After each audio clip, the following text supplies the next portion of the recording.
Let's take a look at some of the concepts we just learned about regarding hashing. I went to an online hashing calculator website. There are a bunch of them. This one happens to be my favorite. And I'm going to enter into the hashing algorithm the string Bob. I'm going to click the hash button and scroll on down to see all of the message digests that were simultaneously calculated. As we discussed, the longer the output, the more secure the hashing algorithm.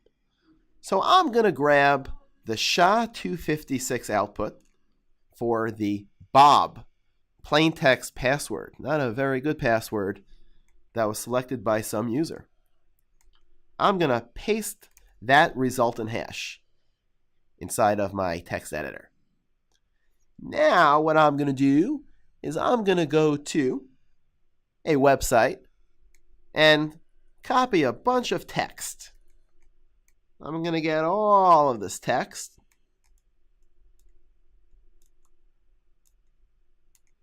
I'm going to copy it, and I'm going to enter all of that text into the same hashing algorithm.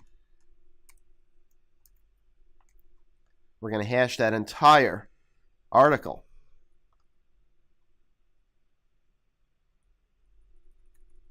We're going to once again grab our SHA-256 message digest,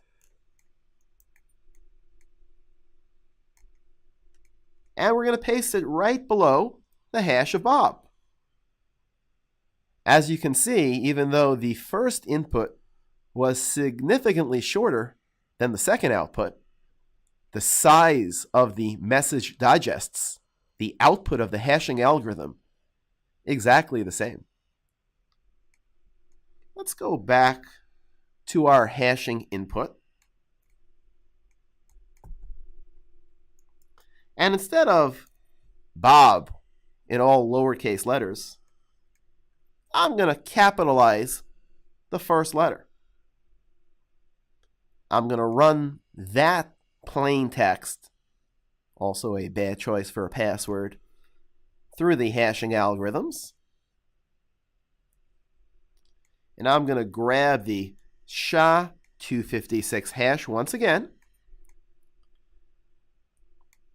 Let's see how it compares to the original Bob.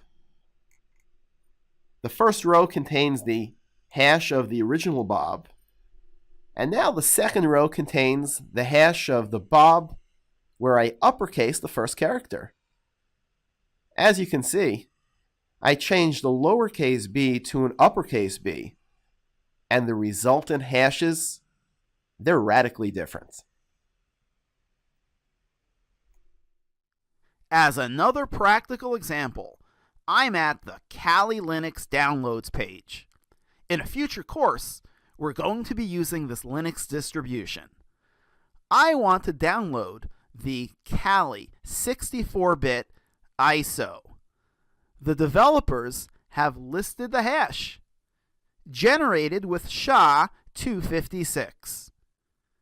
In fact, I've already downloaded this file and uploaded it to another online hash calculator.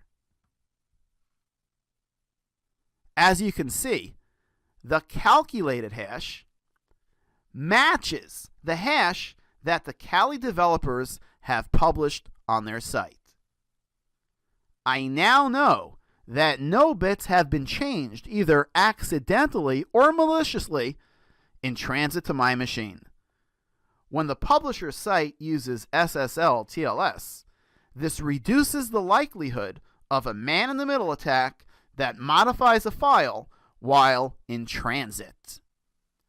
I also want to make sure that nobody's changed or replaced the file underneath the hood to give me something else. However, if a hacker switched the file, he'd certainly be smart enough to change the listed hash as well. So if you download the file from the same source as the published hash, then the hash can't really prove that the file hasn't been changed or replaced. If you get the hash from a reputable source, like the publisher's website, www.kali.org, in this case, then you can download the actual file from anywhere. For example, by using this torrent link. The direct ISO download here leads to a different server. The hash is stored on www.kali.org, while the file itself is stored on cdimage.kali.org. Now, the hacker would have to hack into multiple locations, one to change the file and another to change the listed hash. While there are no guarantees that this didn't happen, it's less likely. What would be even better is storing the file on a completely different domain. Still, the servers could have been hacked, and there exists the possibility of a DNS cache poisoning attack, where, for example, www.kali.org leads to a rogue site. The ultimate level of integrity would be downloading a hash that's signed, which means the hash is encrypted with the private key of the publisher. You'd decrypt the signed hash with the public key of the publisher. Then you'd hash the file and compare the decrypted hash with the computed hash. If the two match, you've got the original file. If they don't match, the file has been changed or replaced.